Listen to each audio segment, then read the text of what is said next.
Elijah Carr was a man made of dust and silence. He moved across the vast, sun-scoured territory like a ghost. His shoulders stooped with the weight of things he never spoke of, and his eyes the color of a faded prairie sky.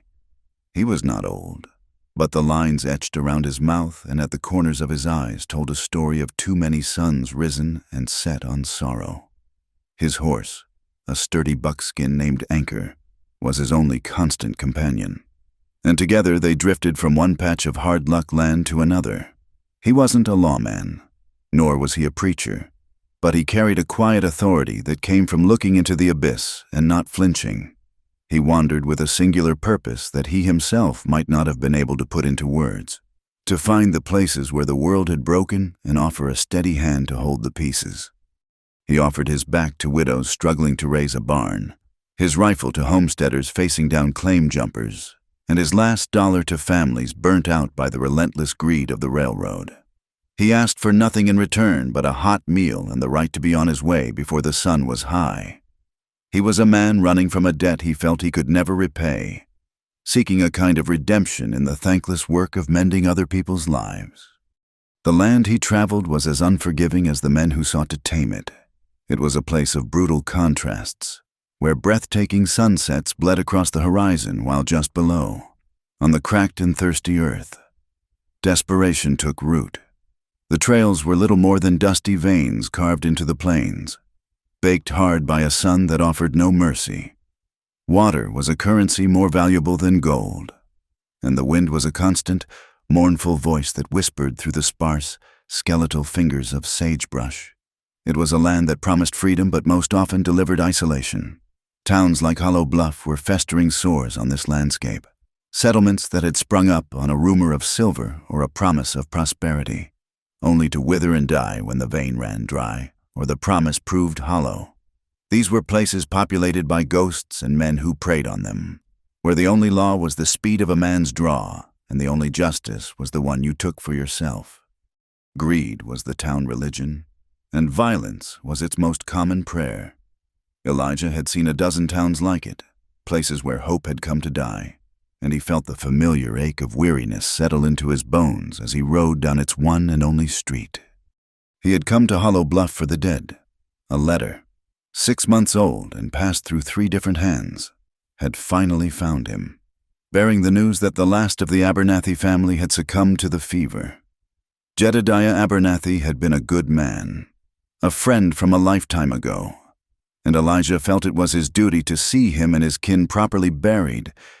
He found the small, neglected plot of land behind the town's skeletal church, marked by 3 simple wooden crosses, already leaning as if in defeat. He spent the better part of the afternoon reinforcing the crosses and clearing the weeds, his work slow and methodical. It was a quiet, lonely task, a final act of respect for a family swallowed by the harshness of the land. When he was done, the sun was beginning its slow descent, painting the sky in hues of orange and blood. A profound emptiness echoed in the silence, the kind that reminded him of all the other graves he had stood over. With the duty fulfilled, his only thought was to water his horse and ride on, to put Hollow Bluff and its ghosts behind him. But as he led Anchor toward the town's livery, a sound drifted from the saloon that stopped him cold. It wasn't the usual noise of drunken laughter or the tinny discord of an untuned piano. It was the sharp, commanding bark of a man's voice, followed by a wave of coarse, predatory chuckles. It was the sound of a wolf circling its prey against his better judgment. Elijah tied Anchor to a hitching post and pushed through the saloon's swinging doors. The air inside was thick with the stench of stale beer, sweat, and cheap cigar smoke. The room was crowded with rough-looking men, miners, drifters, and ranch hands, all with the same hard, hungry look in their eyes. At the front of the room, on a makeshift stage, stood a portly man with a waxed mustache and a silk vest that was straining at the seams. Beside him stood a line of women, their heads bowed, their shoulders slumped in defeat. They were being sold, not for a night, but for a term of service, a debt to be worked off in whatever manner their new masters saw fit. It was an ugly business, a commerce of human misery that festered in the dark corners of the territory. And it made something cold and hard tighten in Elijah's gut. He scanned the faces of the women, seeing the same desperate emptiness in each of them. They were livestock on an auction block, their humanity stripped away, and their futures being bartered for a handful of silver dollars. Then he saw her. She was standing at the very end of the line, slightly apart from the others, as if trying to make herself invisible. She was dressed in a garish red dress, the color a shocking slash of life against her deathly pale skin. It was a dress meant to entice, to be seen, but on her, it looked like a shroud. Her hair, the color of dark honey, was disheveled, and a bruise, faint and purple, marred the delicate line of her jaw. While the other women wept or stared defiantly into the crowd, she was perfectly still, perfectly silent. Her eyes were what held him. They were wide and vacant, staring at something far beyond the grimy walls of the saloon. They were the eyes of someone who had already left her body, who had retreated to the one place no one could touch. She wasn't pleading or fighting. She was simply enduring, a fragile flame flickering in a gale-force wind.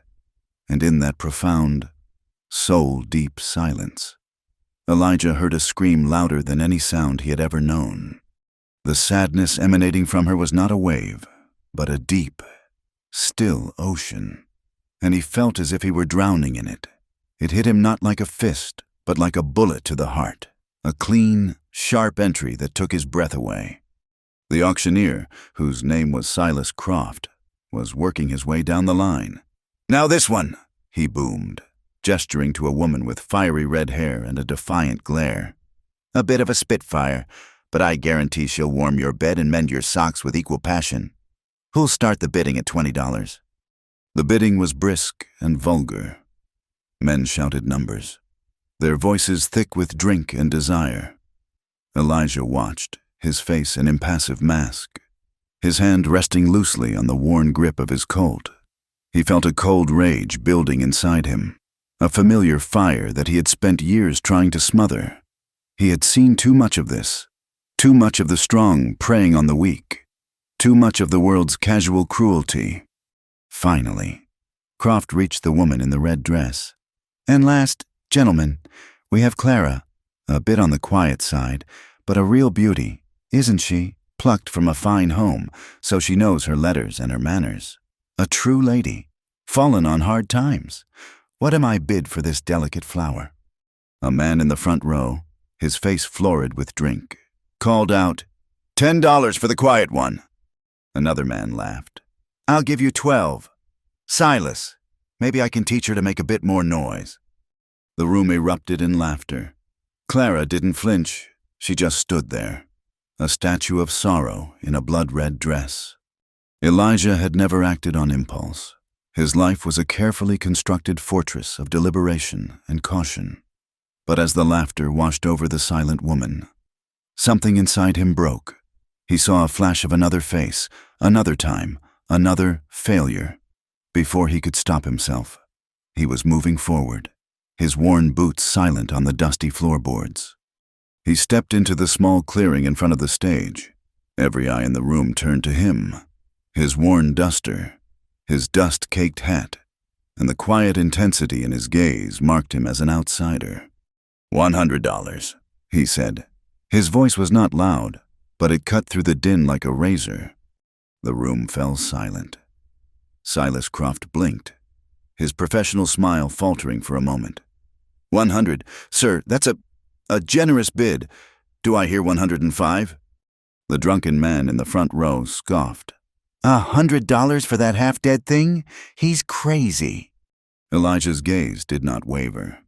He reached into the inner pocket of his duster and pulled out a small, heavy leather pouch. He untied the drawstring and poured its contents onto the bar. It was a cascade of silver dollars and gold eagles, a motley collection of currency that represented every cent he had in the world. It was the money he had saved for a small plot of land, for a future he wasn't even sure he wanted anymore. It was everything. $142.50, Elijah said, his voice flat and even. That's my bid. For her. The rest you can keep." The silence in the room was now absolute, thick and heavy. The men stared from the pile of money to Elijah's grim face. This was not a man making a drunken boast. This was a man closing a deal. Silas Croft's greedy eyes lit up at the sight of the gold. He knew better than to question a man who looked like Elijah, not when there was profit to be made. "Sold," Croft declared, slamming a small gavel on the bar. "To the quiet gentleman in the back." A few men chuckled, shaking their heads in disbelief. Elijah ignored them. He walked to the stage, his eyes fixed on Clara. He extended a hand to her. She stared at it as if she didn't understand what it was. Her own hands were clenched into small fists at her sides, the knuckles white. "Come on," he said, his voice softer now, meant only for her. Slowly, as if moving through deep water, she let him help her down from the stage. He didn't grab her or pull her. His touch was light, impersonal, a simple offer of support. He turned and, without a word, led her toward the doors. The crowd parted for them, a mixture of awe and ridicule on their faces.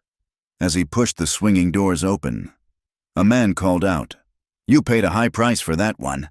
Stranger, hope she's worth it." Elijah didn't look back. He just kept walking, leading Clara out into the dying light of day. He untied anchor, swung himself into the saddle, and then reached down for her. She hesitated for only a moment before taking his hand, allowing him to pull her up to sit in front of him. She was light as a feather, and he could feel the tremors that racked her small frame. He wrapped one arm loosely around her waist to keep her steady, his touch careful and distant. He was not trying to possess her. He was only trying to give her a chance to breathe. They rode out of Hollow Bluff as darkness swallowed the plains. The town disappeared behind them, its cheap lights and ugly sounds fading into the vast, indifferent silence of the night. Clara did not speak. She barely seemed to breathe. She sat rigid in front of him, her back straight, not leaning against him for warmth or comfort. Elijah respected the wall she had built around herself. He guided anchor with an easy hand, following a barely visible trail that led away from the main road and up into the low, rolling hills. The moon rose, a pale, scarred coin in the black velvet sky, and the air grew cold, carrying the scent of pine and damp earth. He pulled a woolen blanket from his saddle roll and draped it around her shoulders. She flinched at the unexpected movement but did not protest. For hours, the only sounds were the steady clopping of Anchor's hooves, the creak of worn leather, and the lonely cry of a distant coyote.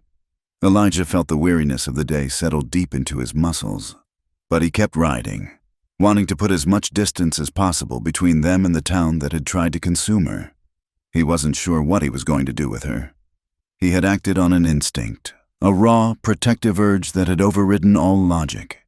Now, in the cold clarity of the night, the weight of his decision settled upon him. He had taken responsibility for a life that was even more broken than his own. He finally spotted what he was looking for, the silhouette of a ruined building against the starry sky. It was an old mission church, abandoned decades ago when the trail had shifted north. Its adobe walls were crumbling, and the roof had collapsed over the main nave. But the small chapel at the back was still mostly intact. It would offer shelter from the wind and a place to rest. He dismounted and gently helped Clara down. Her legs were unsteady, and she stumbled, but he caught her elbow, steadying her before releasing her immediately. He led her into the dusty, cavernous space. Moonlight streamed through a large, shattered stained glass window, casting long, distorted shadows across the floor. The air was cold and smelled of decay and forgotten prayers, while Clara stood motionless by the door, a small, lost figure in the immense darkness. Elijah gathered some dry wood from a collapsed section of the roof and built a small fire in the center of the stone floor. The flames caught quickly, pushing back the shadows and casting a warm, flickering glow on their faces. He offered her his canteen and the last of his jerky, which she accepted without a word. She ate slowly, mechanically, as if she had forgotten the taste of food. They sat in silence on opposite sides of the fire, two strangers bound by a desperate act. The firelight danced in her vacant eyes, and for the first time, he saw a flicker of something other than emptiness, a deep, profound confusion. He laid out his bedroll for her near the fire. "You should get some sleep," he said, his voice raspy. She looked at the bedroll, then at him, her brow furrowed. The silence stretched, filled only by the crackling of the fire. When she finally spoke, her voice was a fragile whisper, so quiet he had to strain to hear it over the wind moaning through the broken walls. "Why?" she asked. He looked at her, waiting. "Why would a man like you," she whispered, her eyes finally meeting his across the flames, "save someone like me?" The question hung in the air, simple and devastating. It held a world of pain and self-loathing. It was the question of a woman who had been taught to believe she was worthless, an object to be bought and sold. Elijah looked at her, at the pale, trembling girl drowning in a dress the color of violence, and he felt the ghosts of his own past stir within him. The answer was a tangled knot of guilt, regret, and a desperate, foolish hope for redemption that he knew he would never find.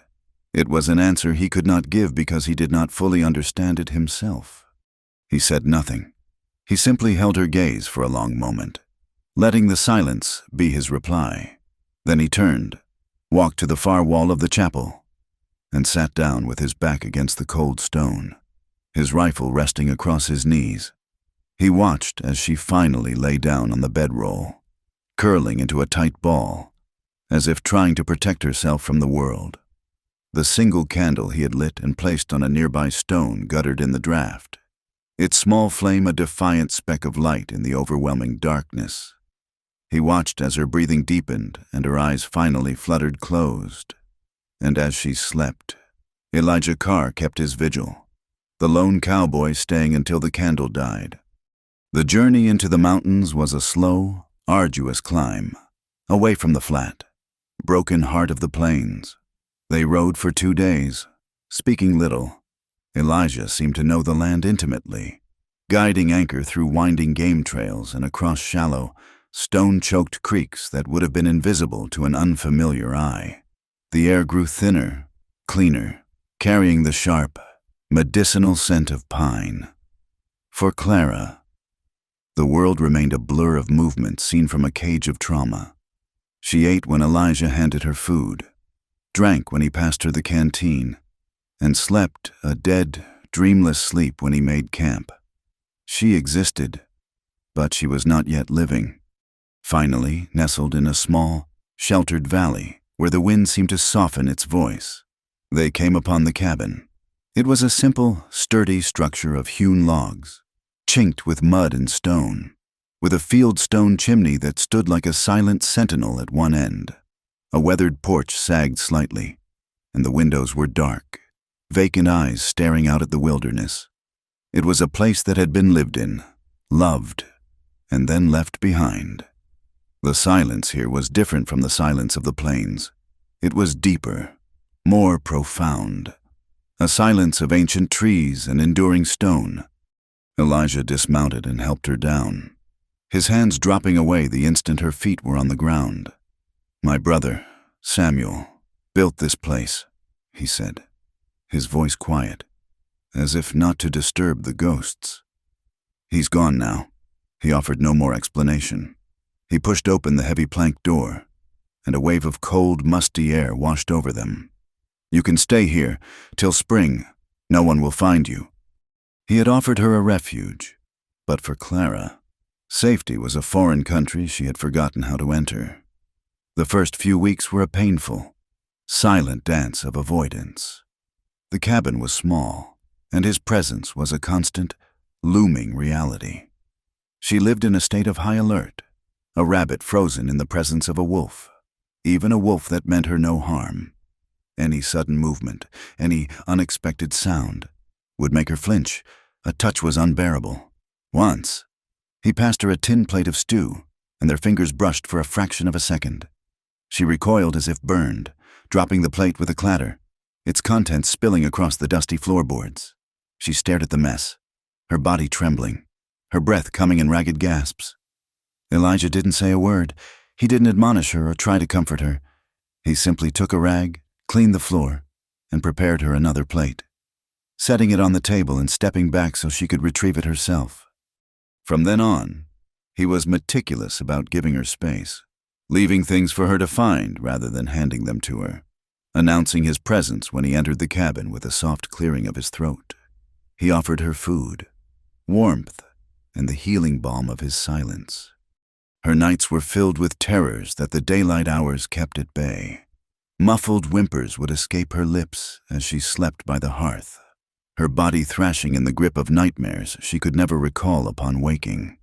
All she knew was the slick, cold sweat that drenched her skin and the frantic, hammering beat of her heart, a drum signaling a danger that was no longer there but would forever live inside her. The memories came in flashes, sharp and cruel as shards of broken glass. Sometimes, the smell of wood smoke from the fireplace would trigger it. The scent would thicken, becoming acrid and suffocating. And suddenly she was no longer in the quiet mountain cabin. She was back home, on the ranch, the place that had been her entire world. She could hear her father's voice, strong and defiant, telling the men from the railroad that his land was not for sale, that it was built on the sweat of his father and would be passed down to his children. He had stood on the porch, a proud, unmovable man, while the masked riders sat on their horses, their faces obscured by the shadows of their wide-brimmed hats. Then came the fire. It had started in the barn, a hungry orange glow that devoured the dry timber with a terrible roar. The smell of burning hay, the terrified screams of the horses, her father and brother running toward the flames with buckets of water, their faces grim in the hellish light. The masked men had ridden out of the darkness then, no longer shadows but solid, menacing figures of violence, the sharp crack of a rifle, the sickening thud of a body falling.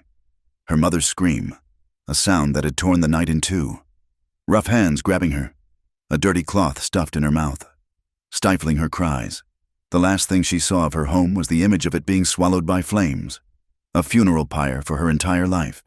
After that, her memory was a merciful fog of rough travel, dark rooms, and the dead-eyed faces of other broken women, culminating in the garish red dress and the auction block in Hollow Bluff. The fire had taken everything, and the men had taken what was left. Elijah never asked her about her past. He seemed to understand that her story was a wound that would fester if prodded. He revealed almost nothing of his own life, but she was a keen observer, and in the long, quiet hours, she began to piece together a portrait of the man who had saved her. She saw the network of fine, white scars that crisscrossed his hands and forearms, the marks of a life lived in hardship and violence. She noticed the profound sadness that would settle in his eyes when he thought she wasn't looking, a grief so deep it seemed a part of his very bones. And she saw the way he stared at the fire. He would sit for hours, his gaze fixed on the dancing flames, his face a mask of stone, but his eyes told a different story. They were filled with a terrible, consuming anguish, as if he were watching something burn all over again. He was a man haunted by his own fire, his own ghosts. As autumn bled into winter, the days grew shorter and the nights colder. Then the snow came. It started as a gentle dusting, a soft white blanket that covered the valley in a pristine silence. But the gentle snowfall soon turned into a blizzard. The wind howled through the pines, a mournful, raging beast, and the snow fell in a thick, blinding curtain, erasing the world outside their door. They were trapped. The cabin, once a shelter, now felt like a cage, albeit a safe one. The world shrank to the 4 log walls, the stone hearth, and the two of them, isolated from everything by a wall of swirling white. The first few days of the storm were tense. The enforced proximity magnified the silence between them until it was a living thing, a third presence in the room. But slowly, imperceptibly, something began to shift. The shared isolation, the common enemy of the storm, began to forge a strange and fragile bond. The silence became less of an empty void and more of a shared space. There was a comfort in the simple, domestic sounds that filled it, the steady rhythm of his whetstone sharpening a knife, the soft whisk of her broom against the wooden floor, the crackle and hiss of the fire that was their anchor against the cold. For the first time since the fire, Clara felt a flicker of purpose. The helplessness that had been her constant companion began to recede. She started to help. It began with small things. She took over the cooking, turning Elijah's simple rations of dried meat and beans into savory stews. She cleaned the cabin, sweeping the floor and wiping the dust from the few pieces of simple, hand-carved furniture. There was a wounded mare in the small lean-to beside the cabin, a stray Elijah had found with a deep gash in her leg. Clara began to tend to her, cleaning the wound and speaking to the animal in a soft, soothing voice. In caring for another living creature, she began to care for herself. She was rediscovering the person she had been before the fire, a person who knew how to nurture and heal. Elijah watched her quiet transformation without comment, but she saw the approval in his eyes. He started leaving freshly gathered herbs on the table for her stews and made sure the wood box was always full. They still rarely spoke, but their movements began to fall into a comfortable rhythm. They were two solitary souls learning to share the same small space, their loneliness a quiet, unspoken understanding between them. One afternoon, as the storm raged outside, she was sitting by the fire, mending a tear in one of his shirts. He was by the window, looking out at the white expanse. "I don't remember the sound of someone staying," she said, her voice so soft it was almost lost in the howl of the wind. She hadn't meant to say it aloud. The words had just slipped out, a raw, vulnerable truth. Elijah turned from the window.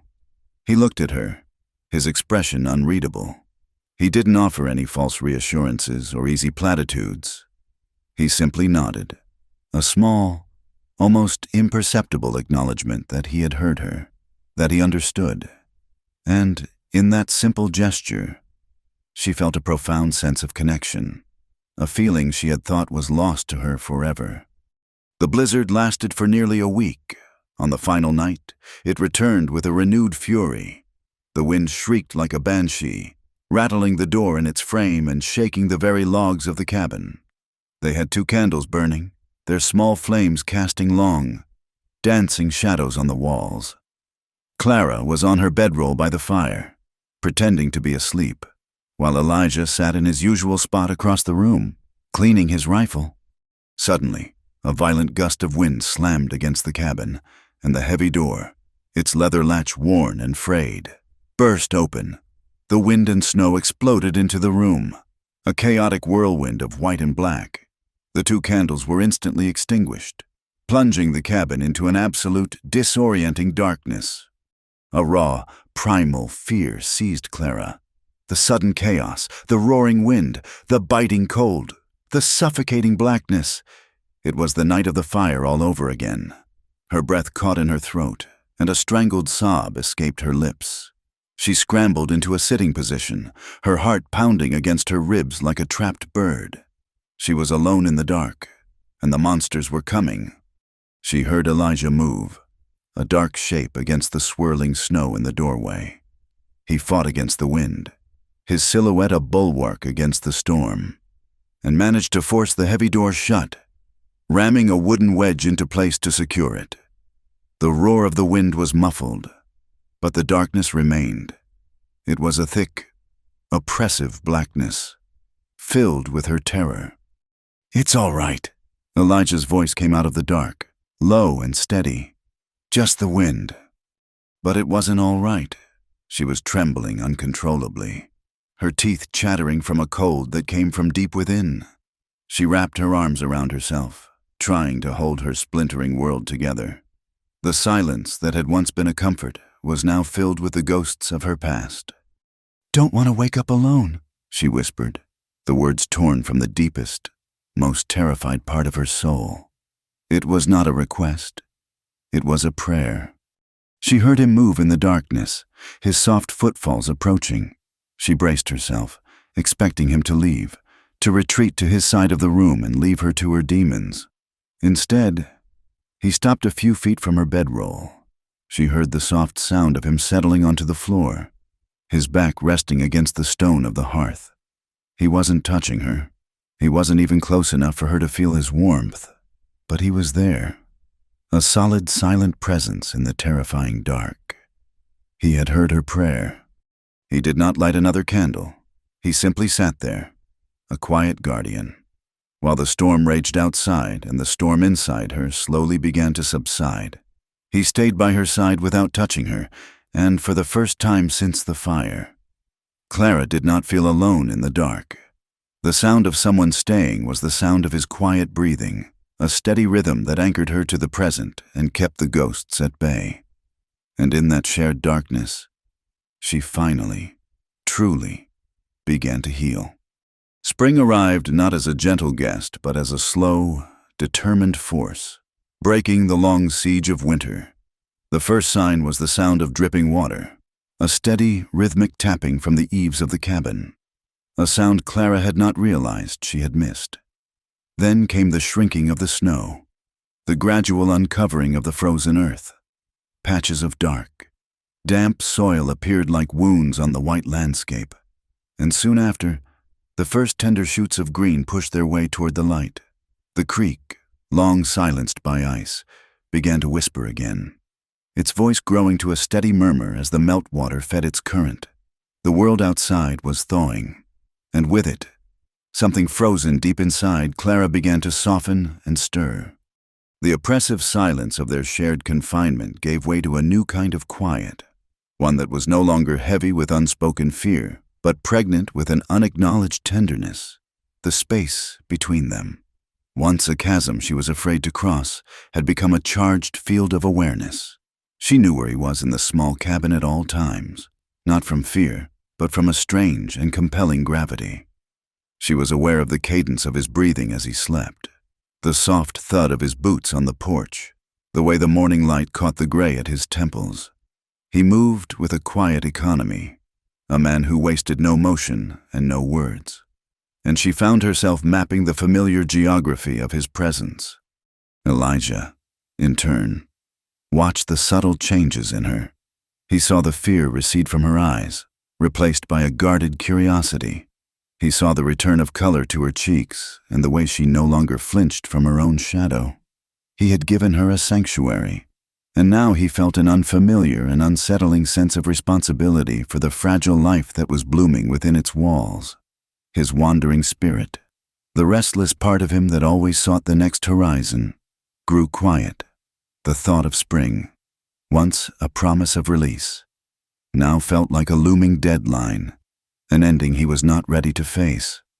He decided she needed to be more than just safe. She needed to be strong. The world that had broken her was still out there, and he would not always be there to stand between her and its dangers. He began to teach her, one clear, cold morning. He took his Colt from its holster and led her outside.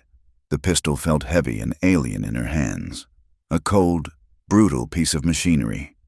"You need to know how to use this," he said simply. He stood behind her, his voice a low rumble near her ear. He showed her how to stand, how to brace her arms, how to sight down the barrel. His hands hovered near hers, guiding her without making contact, a palpable warmth in the space between their skin. He was a patient teacher, his instructions clear and calm. When she first fired the gun, the sound was a violent explosion that made her flinch, and the recoil sent a jarring shock up her arm. The bullet went wide, kicking up a puff of dirt 10 feet from the tin can he had set on a stump. She was ready to give up, the frustration and the memory of gunfire from that terrible night welling up inside her. "Again," he said, his voice steady. "Don't think about the noise. Just breathe. Squeeze the trigger. Don't pull it." She tried again and again, slowly. Her fear of the weapon was replaced by a focused determination. She learned to control her breathing, to hold her hand steady, to align the sight with the target. On her 7th shot, the tin can jumped into the air with a satisfying ping. A startled cry of triumph escaped her lips, and she turned to him, her eyes shining. For the first time since he had met her, he saw a genuine, unguarded smile spread across her face.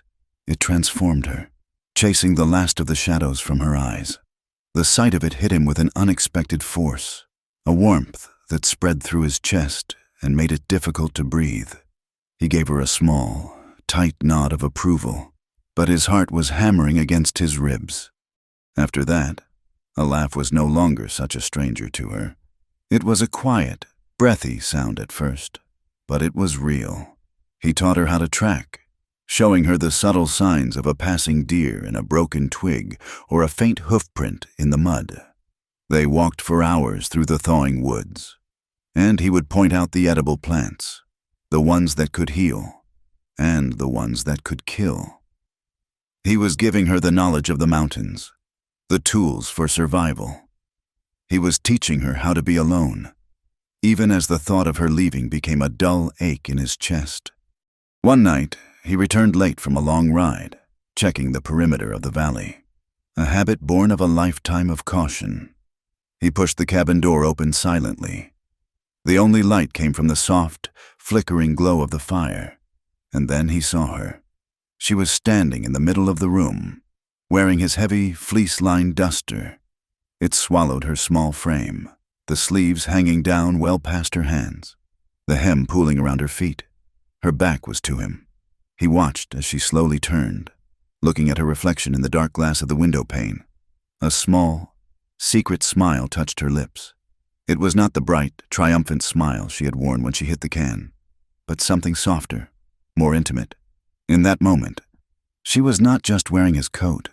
She was trying on the idea of him, the feeling of his protection, seeing how it fit. Elijah froze in the doorway, a silent observer of a moment not meant for his eyes.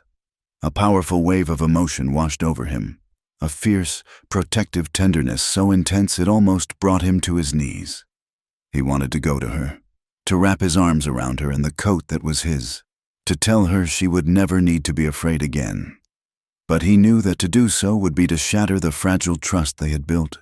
It would turn his act of rescue into one of possession. So he did the hardest thing he had ever done. He took a silent step back, pulling the door quietly shut, and waited on the cold porch for several minutes before entering again, this time with enough noise to announce his arrival. When he came in, she was sitting by the fire, the coat gone, her expression placid. He pretended not to have seen a thing, but the image of her smiling in his coat was burned into his memory. The intrusion they had both been dreading came on a Tuesday.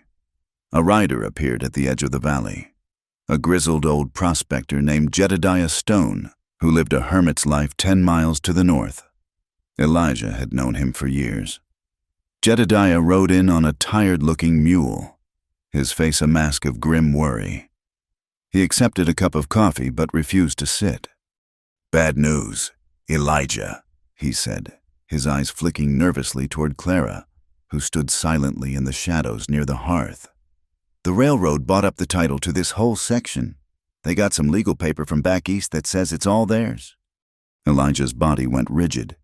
"It's company land, always has been. They can't just—" "They are," Jedediah cut in. "They're clearing it out. Anyone who won't sell their claim for pennies is getting burned out. Hired guns, a whole pack of them. They're calling us squatters. A family over on Willow Creek. The Millers. They tried to fight. Their cabin was burned to the ground last week. No one's seen them since." He lowered his voice. "They're not just clearing out squatters, Elijah. They're clearing out witnesses." The words hung in the air, cold and heavy as steel. Clara made a small, choked sound. The blood drained from her face, leaving her as pale as the winter snow. This was not a story to her. It was her own life, her own past, rising up to consume her again. The same masked men, the same faceless greed, the same all-consuming fire, the safety she had found in this small cabin, the fragile peace she had pieced together. It was all an illusion. After Jedediah left, a heavy, suffocating silence descended on the cabin. Clara retreated into herself, the vacant, haunted look returning to her eyes. She sat on her stool by the fire, her hands clenched in her lap, her body trembling. She was back in the saloon, a girl in a red dress, waiting for the world to end. Elijah watched her, his own heart a cold, hard knot in his chest. He saw her terror, and it stoked the embers of his own rage. He had brought her here to be safe, but he had only led her to another cage, another fire. He could not let it happen again. He walked over to her and knelt so that he was at her level. She wouldn't look at him. She just stared into the flames, her gaze fixed on the past. "Clara," he said, his voice low and firm. She didn't respond. He reached out, his calloused fingers gently touching her chin, turning her face toward him. It was the first time he had willingly initiated a touch, and the contact sent a jolt through both of them. Her eyes were wide with a desperate, pleading panic. "I won't let them take you," he said, his voice raw with an intensity that surprised even himself. "I promise, you're not going anywhere alone again." It was more than a promise. It was a vow, sealed in the firelight. He saw the flicker of hope in her eyes, a fragile flame battling against the storm of her fear. She searched his face, looking for the truth of his words, and what she found there made her breath catch in her throat. The carefully constructed walls he kept around himself had crumbled, and for the first time, she saw the man beneath the silence, a man of profound grief and unwavering loyalty. A tear slid down her cheek, and she raised a trembling hand to his arm, her fingers gripping the rough fabric of his sleeve as if it were a lifeline. The touch was his undoing. Every instinct he had suppressed, every feeling he had buried, rose to the surface in a powerful, undeniable wave. He leaned in, his gaze dropping to her lips. The space between them disappeared, charged with a current of unspoken longing. He could feel her warm breath on his face, could smell the faint scent of wood smoke in her hair. The world outside, the railroad, the danger, it all faded away. There was only the two of them, suspended in a moment of fragile, heartbreaking possibility. But as his lips neared hers, the ghosts he kept at bay swarmed him. He saw a flash of another face, another fire. He felt the phantom pain of failure, the bitter taste of ash and regret. The weight of his past came crashing down on him, a burden too heavy to share. He was a man marked by death, a wanderer whose touch brought ruin. He could not, would not, taint her with his own darkness. With a shuddering breath that felt like a physical blow, he pulled away. He stood up abruptly, putting a chasm of space between them once more. The moment was shattered, the air growing cold and thin. Clara stared up at him, her expression a mixture of confusion and hurt, the unshed tears glistening in her eyes. "You deserve better," he said, his voice a harsh, broken whisper. He couldn't look at her. He turned to stare into the fire, his own reflection a wavering, distorted stranger in the flames. "Better than a man like me." The words were a wall, a final, desperate attempt to push her away, to protect her from himself.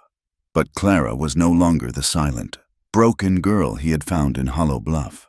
She had found her strength in these mountains, had found her voice in the quiet spaces of this cabin.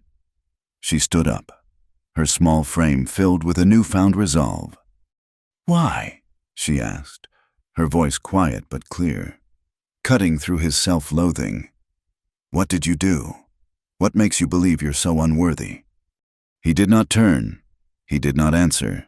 He just stood there, his shoulders slumped, his hands clenched into tight fists at his sides.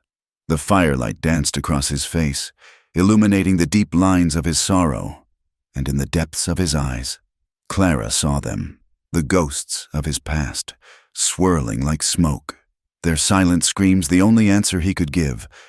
The warning came not as a sound, but as a smell, a faint, acrid scent of burning pine carried on the night wind, a smell that was a ghost in Clara's memory. She was outside, gathering the last of the kindling before nightfall. When she caught it, her head snapped up, her senses instantly on high alert. She scanned the horizon, To the east, beyond the ridge that separated their valley from the next, a faint, sickly orange glow pulsed against the deep indigo of the twilight sky. It was a stain of violence on the clean canvas of the wilderness. Elijah was already moving. He came out of the cabin, his face a grim, stony mask, and saddled Anchor with a swift, brutal efficiency. He checked his Colt, his rifle. He didn't have to say a word. They both knew what that light meant. It was the Miller place. It was the railroad. "Stay inside. Bar the door. Don't open it for anyone but me," he commanded, his voice low and tight. He swung into the saddle, and for a moment, his eyes met hers. In them, she saw a terrible, familiar fire, a rage he had spent a lifetime trying to control. Then he was gone, melting into the shadows of the forest, a silent avenger riding toward the flames. Clara did as he said. She barred the door and extinguished the lamp, plunging the cabin into a darkness lit only by the faint red glow from the hearth. The hours that followed were an eternity of listening. She listened to the frantic beating of her own heart, to the mournful howl of the wind, and to the terrifying sounds her imagination conjured from the silence. Every snap of a twig outside was the footstep of a masked man. Every rustle of leaves was the prelude to an attack. She sat with the shotgun Elijah had taught her to use resting across her lap, her knuckles white, her body a coiled spring of terror. She was no longer just afraid for herself. She was afraid for him. The realization was a sharp, painful pang in her chest. His absence had created a void, a hollow space in the world that she had not known existed until now. It was just before dawn when she heard it, the slow, dragging sound of a horse stumbling through the undergrowth.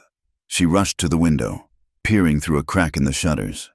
It was Anchor, and Elijah was slumped over the saddle, a dead weight held in place only by his grip on the horse's mane. She unbarred the door and ran to him, her heart seizing with fear. He was a mess of soot, blood, and grime. His left sleeve was soaked in blood from a wound high on his shoulder, and a raw, angry burn seared the flesh of his right forearm. He was pale and breathing in shallow, ragged gasps. He managed to slide from the saddle, his legs buckling as he hit the ground. "The family?" he rasped, his voice thin and reedy. "Sarah Miller and her 2 boys. They're safe. Sent them north, to Jedediah's." All of Clara's own fear vanished, replaced by a fierce, urgent need to act. He was heavy, a dead weight of a man. But with a strength she didn't know she possessed, she managed to half-drag, half-carry him into the cabin and onto his bunk. For the first time since her world had burned, Clara was not the one being cared for. She was the caregiver. The role reversal was a shock, but in it, she found an unexpected and profound strength. Her hands, which had trembled for months, were now steady. Her mind, once a fog of trauma, was sharp and clear. She knew what she had to do. She tore strips from a clean linen sheet for bandages. She stoked the fire and put a kettle of water on to boil. She remembered the herbs Elijah had shown her, the yarrow to stop bleeding and the willow bark for fever. She worked with a focused intensity, her movements sure and efficient. She was no longer a victim. She was a healer. Getting his blood-soaked shirt off was an ordeal. He groaned, a low, guttural sound of pure agony, as she gently cut the fabric away from the gunshot wound. It was a clean hole, the bullet having passed through the fleshy part of his shoulder, but it was bleeding sluggishly, and the area around it was already beginning to swell. She cleaned it as best she could with hot water and whiskey from his flask, her touch gentle but firm. He flinched but didn't cry out. His jaw clenched tight against the pain. She packed the wound with crushed yarrow leaves and bandaged it tightly. Then she turned her attention to the burn on his arm, a wicked-looking injury that blistered his skin. She made a poultice of crushed herbs and laid it gently over the raw flesh, wrapping it loosely. By midday, the fever had taken hold. He began to shiver violently. Though his skin was burning to the touch, he drifted in and out of consciousness, lost in a delirious landscape of his own private hell. He began to mutter, His words slurred and disjointed, fragments of a past he had kept locked away. "Too slow," he mumbled, his head thrashing on the pillow. "Samuel, I was too slow. Should have been me." The name, Samuel, resonated with Clara. His brother, the one who had built this cabin. He grew more agitated, his voice rising in a desperate plea. "The fire! God, the fire! Rachel!" The name was a cry of pure anguish, a sound that seemed to tear from the deepest part of his soul. Rachel. A woman's name. He called it out again and again, his hands clenching and unclenching at his sides. "My fault. Couldn't get to her. Rachel, I'm sorry." Clara sat by his side, wiping his brow with a cool, damp cloth. She listened to his fevered confessions, each word a piece of a puzzle she was beginning to understand. The way he stared at the firelight, the profound grief in his eyes, his insistence that he was unworthy, it was all tied to this woman, Rachel, and to a fire that had happened long ago. He was not just haunted by ghosts, he was haunted by a specific ghost, a woman he had failed to save. The fever raged for 2 days. Clara did not sleep. She watched over him constantly, forcing sips of willow bark tea and cool water between his lips. She changed his bandages, cleaned his wounds, and listened to the broken pieces of his story. She felt a fierce, protective tenderness toward this broken man, a feeling so powerful it almost frightened her. He had saved her from her past, and now she was determined to save him from his. On the 3rd day, while changing the dressing on his shoulder, she realized she had used the last of the clean linen.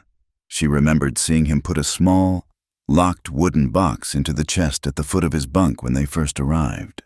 Perhaps there were more supplies inside. She found the small iron key on a leather thong around his neck, tucked under the collar of his undershirt. Her fingers trembled as she removed it. It felt like a violation, an intrusion into the last private corner of his life. But his need was greater than her hesitation. She opened the chest. Inside, beneath a spare shirt and a whetstone, was the small, intricately carved box. It wasn't a medical kit. It was a memory box. She lifted the lid.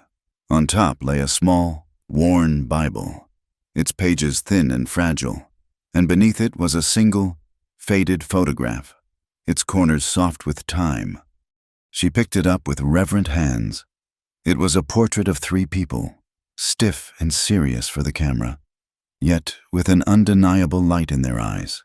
2 men and a woman standing between them. The man on the right was younger, his face unlined by grief, a wide, easy smile on his lips. It was Elijah.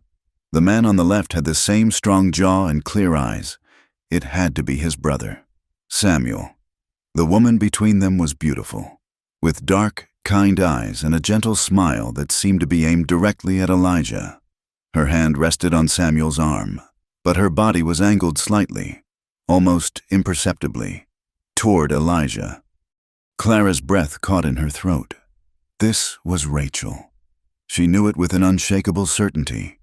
This was the woman he had loved, the woman he had failed to protect. She traced the faded image of Rachel's face with her fingertip. She was not a ghost.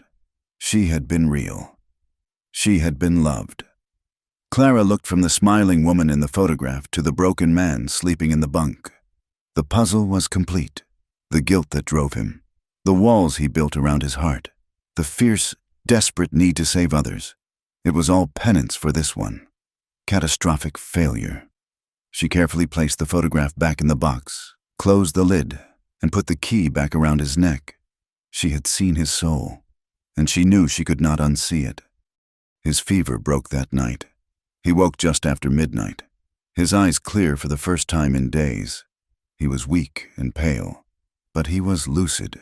He saw her sitting in the chair beside him, her face drawn and tired in the lamplight. "Clara," he whispered, his voice a dry rasp. "I'm here," she said softly. He tried to sit up, a grimace of pain flashing across his face. She gently pushed him back down. "You need to rest. You've been very sick." He looked at his bandaged shoulder, at his wrapped arm, and then back at her. He saw the exhaustion in her eyes, the dark circles beneath them. He saw that she had been his anchor, his guardian. A look of profound, weary gratitude passed over his face. They sat in silence for a long time. The only sounds were the crackling of the fire and the steady ticking of the small clock on the mantel. Finally, Clara knew she had to speak.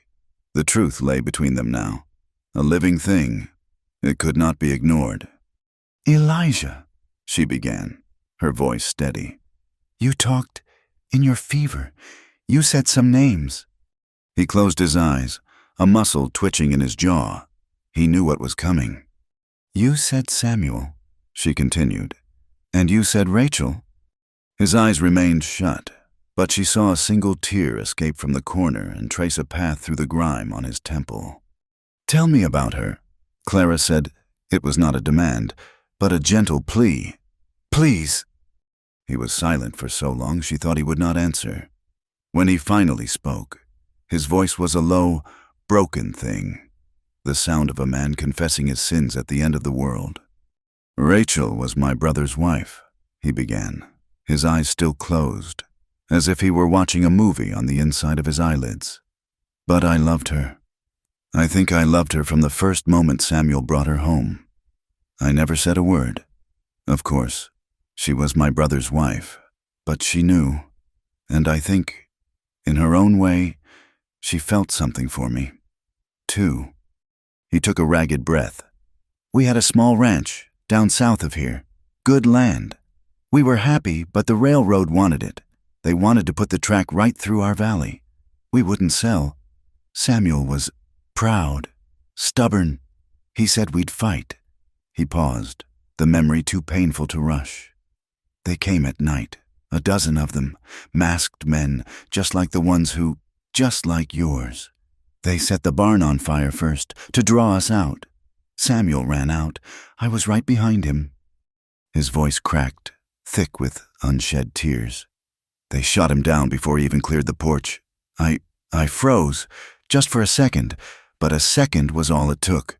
The fire spread to the house. I could hear Rachel screaming my name. I tried to get to her. The porch roof collapsed. The fire, it was everywhere."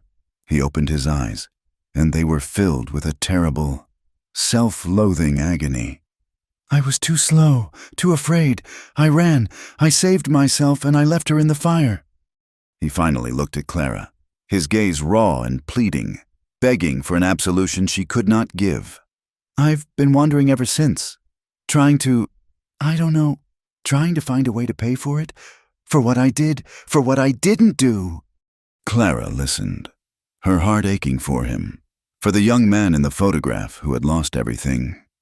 She saw it all now, his solitary existence, his quiet acts of charity, his rescue of her.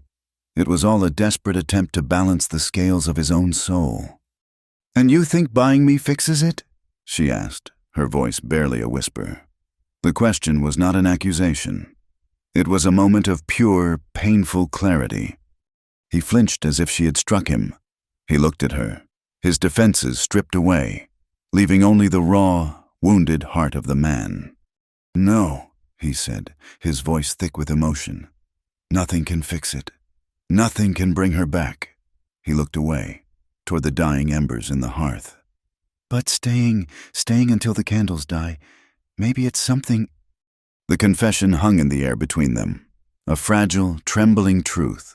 He had saved her not as a transaction, not to clear his own conscience, but as an act of quiet devotion, a vigil he had failed to keep for another. He had stayed for her because he had run for Rachel. Clara felt the last of her own walls crumble. She saw not a flawed savior, but a man as broken and haunted as she was.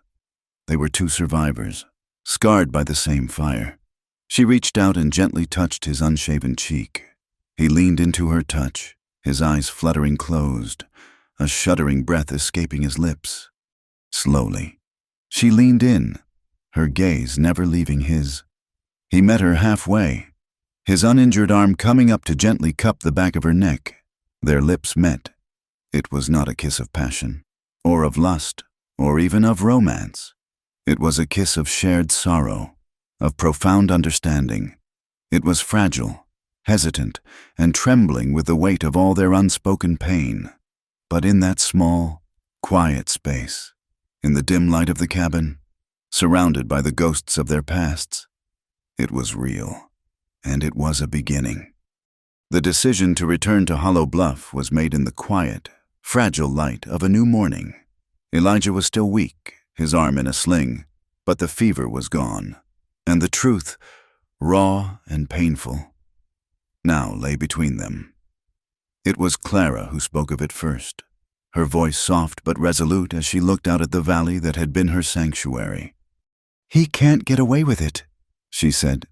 "The sheriff, the man who sold me, none of them. As long as they are out there, this place is not safe. No place is—" Elijah looked at her, seeing the steel that had replaced the fear in her eyes. He had spent years running from his own past, but she was choosing to face hers head on. In her strength, he found a reason to stop running. "All right," he said, his voice raspy. "We'll go back, together." The ride down from the mountains was a descent back into a world they had tried to escape, every mile that brought them closer to Hollow Bluff. Clara felt a familiar knot of dread tighten in her stomach, but this time it was different. She was not a captive being dragged to her fate. She was a woman riding toward a reckoning, and the man beside her was not her owner, but her partner. Hollow Bluff was as squalid and soulless as they remembered. As they rode down the main street, heads turned, windows opened, the town's dormant malice awoke and fixed its gaze upon them. They stopped in front of the sheriff's office, and as they dismounted, the whispers began, insidious and cruel as a swarm of biting flies. "Look at her, bold as brass, showing her face here." "That's the one Carr bought. Heard he paid a fortune for soiled goods." A woman in a calico dress, her face a pinched mask of righteousness, spat on the ground near Clara's feet. "Harlot!" she hissed. Clara flinched, the words striking her with a physical force. She felt the old shame, the ingrained feeling of worthlessness, rise up to choke her. But then she felt Elijah's presence beside her. He didn't say a word. He didn't draw his gun or glare at the onlookers. He simply stood there, his body a silent, unshakable shield. His stillness was a declaration. To get to her, they would have to go through him. He was a mountain, and in his shadow, she found the strength to lift her chin and walk toward the door of the sheriff's office. Inside, Sheriff Brody was sitting with his boots on his desk, a greasy smile on his face. The smile vanished when he saw them. Well, look what the cat dragged in. Come back for a refund. Carr." "We're here to see the federal marshal," Elijah said, his voice flat and cold. Brody's eyes narrowed. "Marshal ain't got no business here." "He does now," said a new voice from the back room. A tall, broad-shouldered man with a weary face and a silver star pinned to his vest emerged. He had the clear, steady eyes of a man who had seen too much but was not yet corrupted by it. "Marshal Thompson, and I believe this young lady has something to say to me." For the next hour, in the dusty, close air of the office, Clara told her story. She spoke in a low, clear voice, never faltering. She recounted the fire, the murder of her family, her abduction, and the horror of the auction in the saloon. She named Silas Croft, the auctioneer, and she named Sheriff Brody as the man who had overseen the entire rotten business, taking a cut of every sale. When she was finished, a profound silence filled the room. Marshal Thompson's face was grim. Elijah provided his own account, a simple corroboration of the auction. He had no proof of the sheriff's involvement beyond his word. But Clara's testimony was the heart of the matter. It was the brave, unshakable truth. "That's enough for me," Thompson said, turning to his two deputies. "Arrest Silas Croft. And you," he said, his gaze fixing on Sheriff Brody. "You're under arrest for kidnapping and conspiracy." Brody's face turned purple with rage. As the deputies moved to grab him, he kicked his desk over with a crash, sending papers and an inkwell flying. In the ensuing chaos, he drew a small pistol from an ankle holster, fired a wild shot that shattered the window, and bolted out the back door. By the time the marshal and his men recovered, he was gone, vanished into the warren of back alleys. They found Silas Croft at the saloon and took him into custody, but the sheriff's escape left a bitter taste in their mouths. Justice was only half served, and a wounded snake was now loose in the territory. "He won't go far," Marshal Thompson assured them as they prepared to leave town. "We'll find him. You two head back to your cabin. Stay there until I send word." The ride back to the mountains was quiet, a strange mix of relief and foreboding. They had won a victory, but the battle was not over. As they reached their valley, the familiar sight of the cabin was a comfort, a promise of peace. But peace was a luxury the West rarely afforded. That night, exhaustion claimed them both. They fell into a deep sleep, the kind that follows a long and brutal trial. They were woken just after midnight by the sound of shattering glass, followed by a bright, hungry whoosh of flame. A firebomb had been thrown through the window. The cabin's dry log walls ignited instantly. Elijah reacted on pure instinct.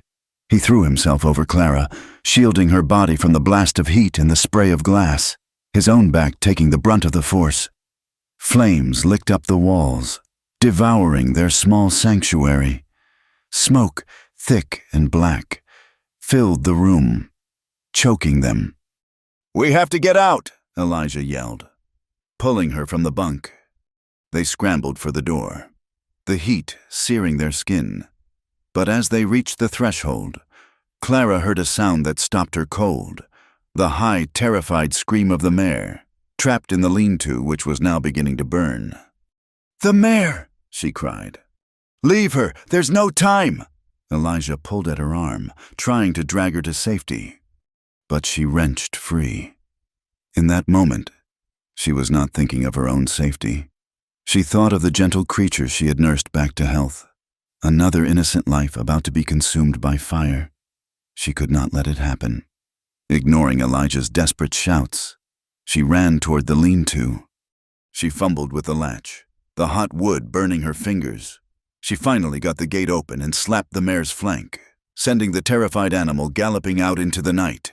But as Clara turned to follow, a burning crossbeam from the roof of the lean-to groaned and then collapsed, striking her across the back and leg, sending her sprawling to the ground with a cry of agony.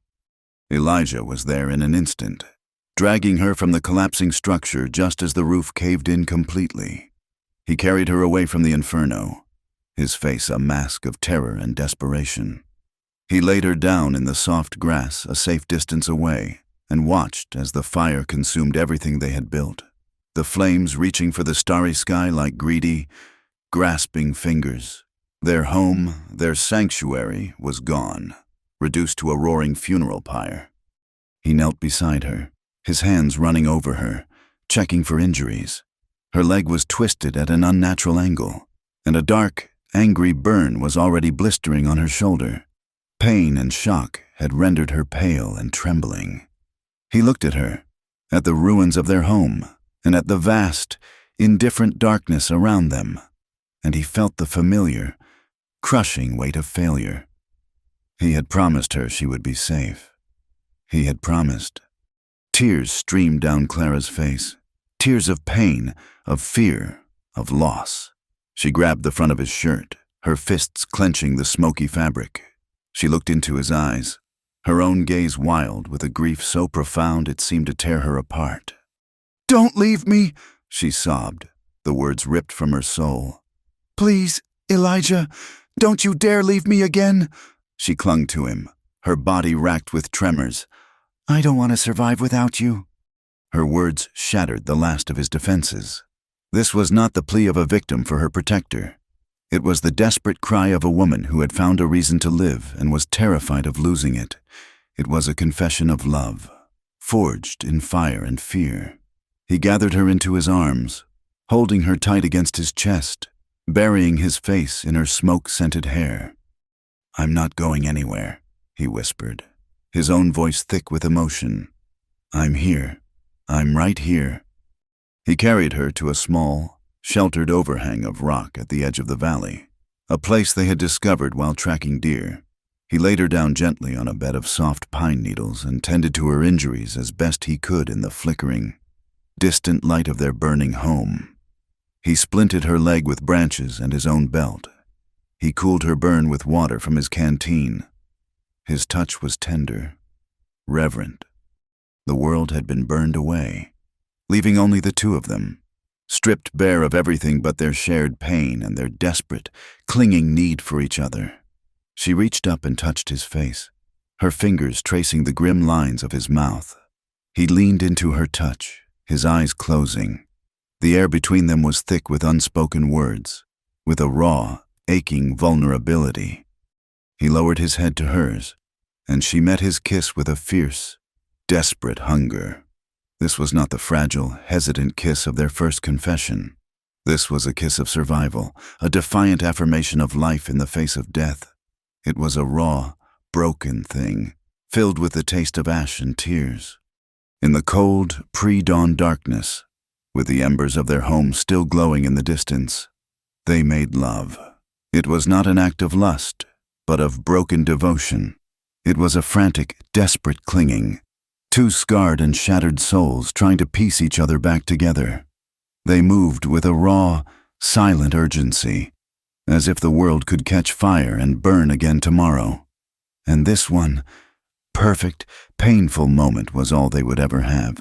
It was a prayer against the darkness, a promise made not in words, but in the silent language of touch, a vow to hold on, even as the world turned to ash around them, as the first pale fingers of dawn stretched across the sky, casting the smoking ruins of the cabin in a ghostly gray light. A figure on horseback appeared at the edge of the clearing. It was Sheriff Brody. He sat on his horse, a rifle cradled in his arms, a sneer of triumph on his face. Elijah saw him first. He gently untangled himself from Clara, who had fallen into a fitful, exhausted sleep. "Stay here," he whispered, pressing a kiss to her forehead. "Don't make a sound." He took his Colt, his movements slow and deliberate, and walked out from under the rock overhang to face the man who had tried to destroy them. He stood alone in the dawn light, a solitary figure amidst the devastation. "I knew I'd find you here." "Car," Brody called out, his voice dripping with malice. "Figured I'd come back to sift through the ashes? Looks like I missed one." "It's over, Brody," Elijah said, his voice dangerously calm.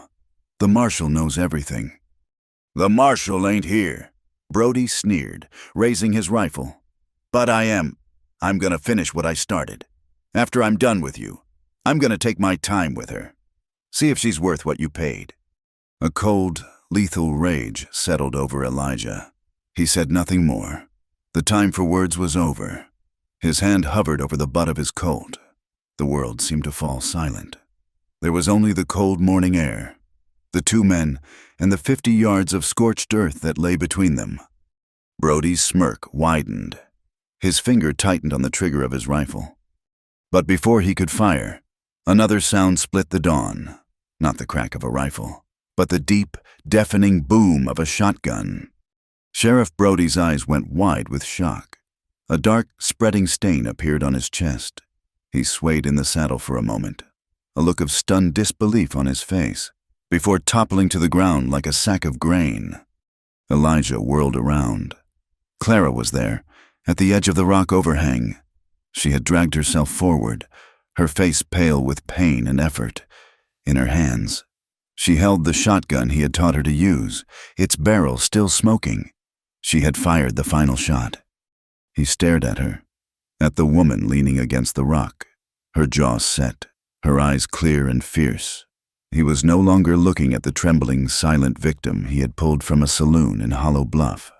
He was looking at the woman who had just saved his life, and in the quiet aftermath of the gunshot, amidst the ruins of their home, he knew that their long night was finally over.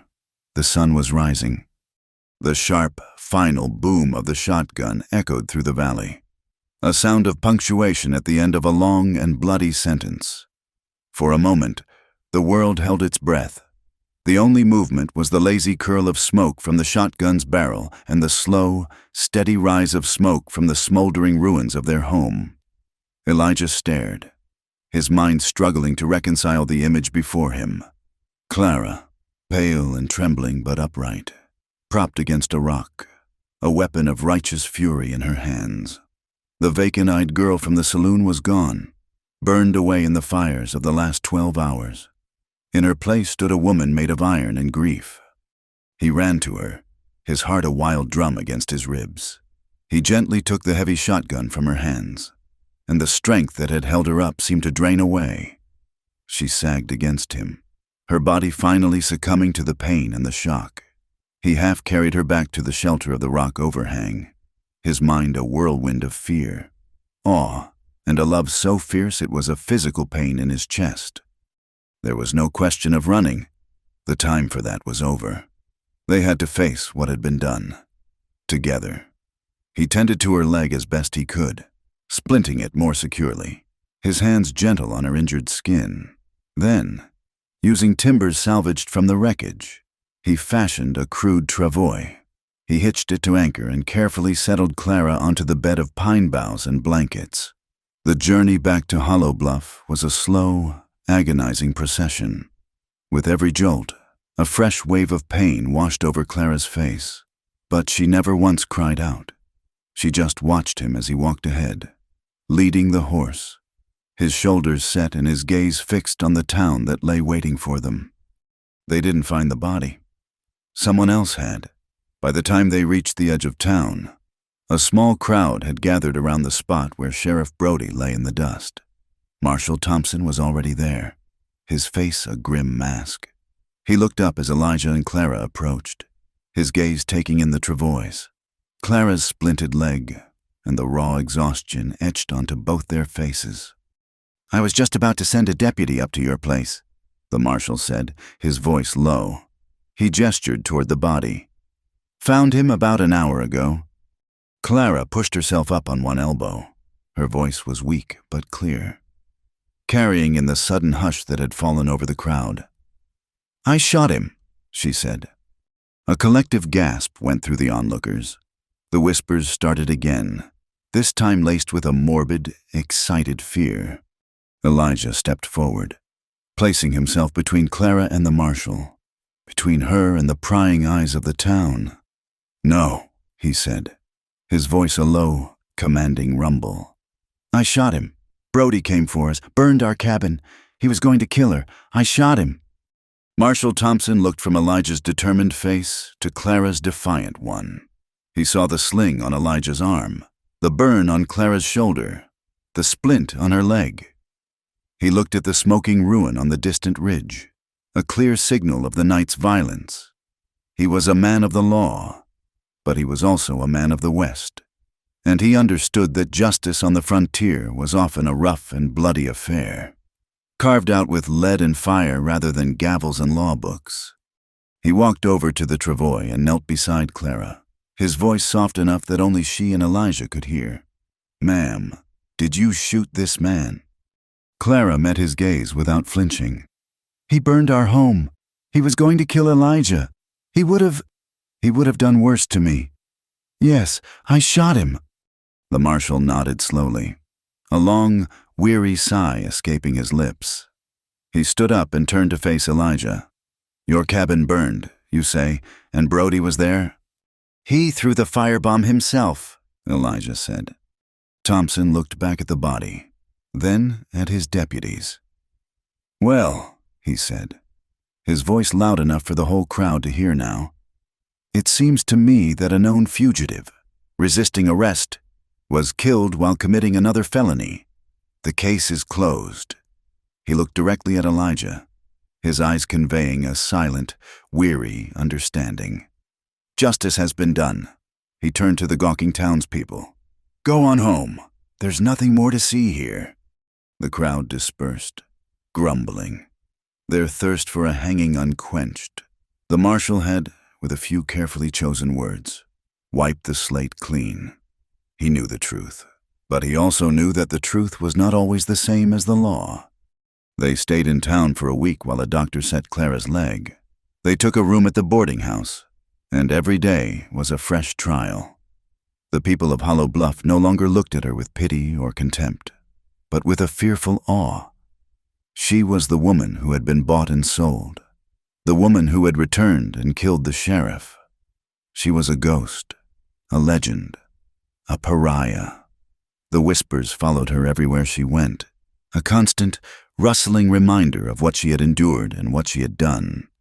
The first time she walked the length of the main street, leaning on a crutch Elijah had carved for her, was the hardest.